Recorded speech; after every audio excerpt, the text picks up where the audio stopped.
why the left can't math. An explanation for why, despite near every Western country running budget deficits caused by hugely bloated social spending, with some countries spending as much as near a third of their total budget on it, the answer is never to simply cut in that irresponsible spending, but instead always to spend more. To do anything else, after all, would be evil, regardless of what the math says. Because the math, you see, rejects the left-wing worldview, and so in turn, they must reject it. Fundamentally, the left believes wealth simply exists, a priori of any efforts taken to extract or create it, or any context surrounding its accumulation. The only question is how to distribute the wealth fairly. A task only they are capable of, as they are the only ones with the correct moral framework. This is proven by the fact that in modern society there are those who hoard more than their fair share of the wealth. This perception of reality remains regardless of any growth or change in the wealth, or in its nature. It is a purely right-now view of the world. Right now, there are billionaires and a single trillionaire. These people own more of the wealth than the average man, thus, this is proof in and of itself that the wealth is not distributed fairly. Because, of course, a fair system would not allow for this disparity. And we can see this truth repeated across the progressive political spectrum, from YouTube videos to opinion pieces, or simply straight from the mouth of politicians. The wealth that exists must be redistributed, because there are some who have too much and others who have too little. What you, however, never see is the left-wing argument for how the left creates wealth. And that is because it is not important. What is important is that we create a fairer and more equitable system right now.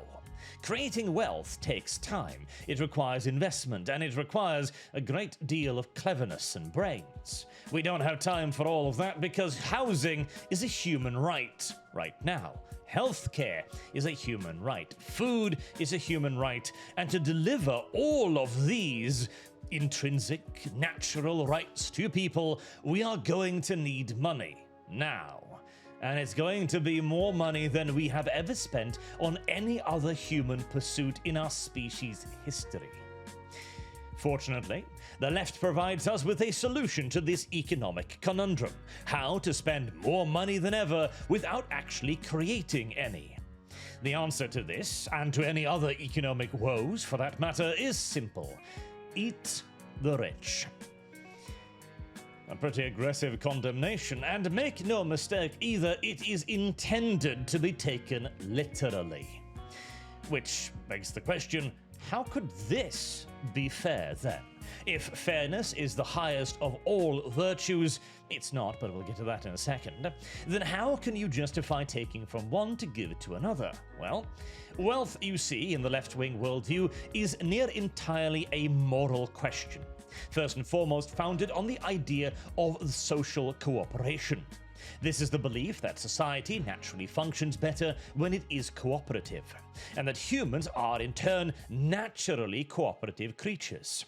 You may recognize this as one of the baseline assumptions of communism as well, and one may also then spot the inherent contradiction in this position. Society is unequal. This is wrong.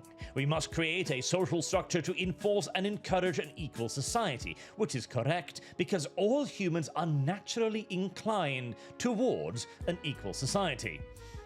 Or in other words, we are unequal.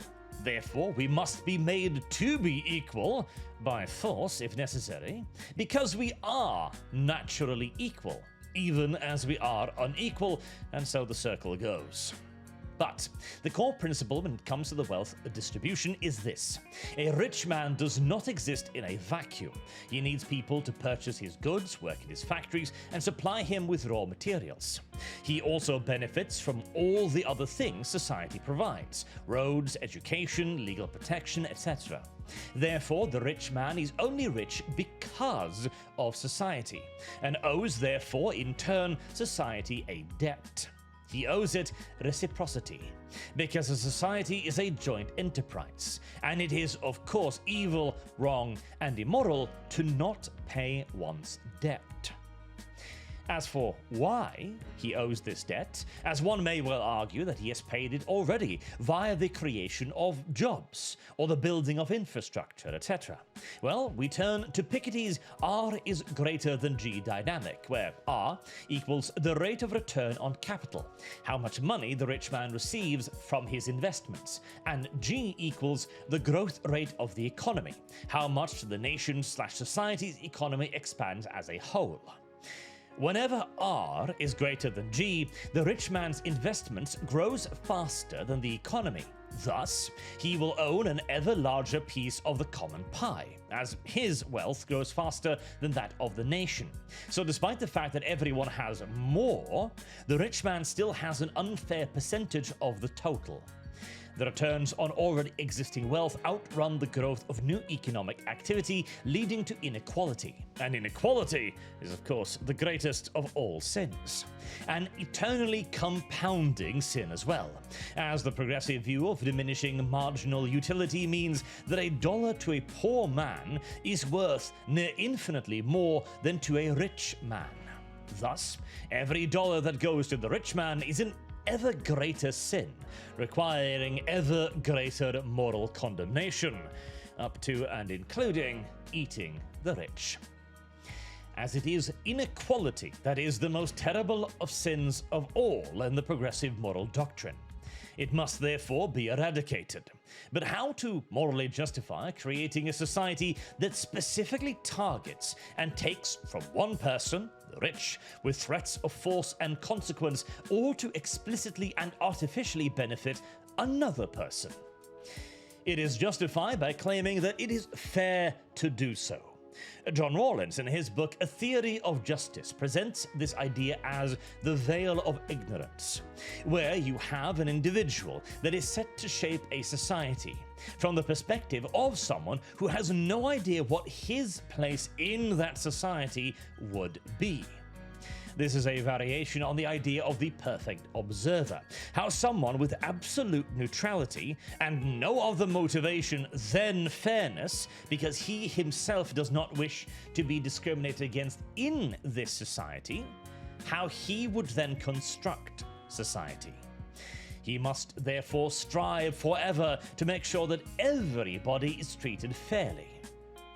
He will therefore need to start out with the assumption of equal intrinsic moral worth, where all of us are precisely the same and are precisely equal, by the simple virtue of being human beings, before any and all other considerations. This places equality up as the highest virtue, as nobody deserves to be rich. Nobody deserves to be smarter, faster, or stronger than anybody else from a birth perspective. When you are created, you are equal, and society's primary task should be to ensure that no advantage, no sin of inequality be allowed to prosper thereafter either.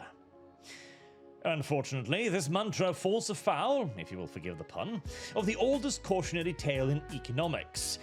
Do not kill the goose that lays the golden eggs. The exceptional individual, no matter how desperate you are to get at the gold, his wealth, that must surely lay inside. Our capitalist society has lived by this rule. Don't kill the goose. And in return, we have been given so many golden eggs that in the span of just 2 short centuries, we went from famines being a yearly event in Europe to obesity being our greatest health concern. Our modern understanding of economics is entirely based, however, on the desire for more eggs at near any expense. But this goes directly against the virtue of equal intrinsic moral worth, as our modern wealth is created entirely by inequality. A man growing richer and spending ever more money on creating more and more jobs and more sources of taxes, both through his own endeavors and the secondary supply lines created to feed and supply those endeavors. This is the reason why exotic fruits now cost $2 per kilo in the market. It is the reason why the average man can jump on a plane and visit any place on Earth. It is the reason why we now have privately run and operated space industries. And, as a secondary effect, enough taxes to run the most charitable social welfare system ever devised in human history. It is, however, not enough. Even as Western nations spend as much as a quarter to a third of their total national budget on social programs, free food, housing, and healthcare for all is not a reality. Not yet. And even if they were a reality, we would simply move on to the next set of human rights. Because the point is not to give people more, as we have already succeeded in doing this. The goal is for everyone to be equal. That is the purpose, and that is why the left cannot math. If the moral good is defined as greater equality right now, then any system whose engine is differential rewards and reinvestment will always appear immoral. Regardless of how much total wealth or living standards increase, it will never wipe out the sin of inequality. Thus, the capitalist world and the math upon which it is built will always be a bad and evil thing. It does not matter that our standard of living today is higher than that of the Roman emperors of old. There are still those who have more. And as simply living better lives is not the purpose, it does not matter that people having more is the reason why we live better than ever before. It is not equal, and so it is not moral. Thus, wealth can only ever be recognized as existing in the here and now, to be seized and distributed, as something to be used now to make society more equal, not as something to be grown, because in its growing, in the creating of further wealth, in the view of the future and long term, regardless of any of the benefits that may be provided by this, inequality would be perpetuated and would, therefore, be immoral. The left cannot math because the math is evil.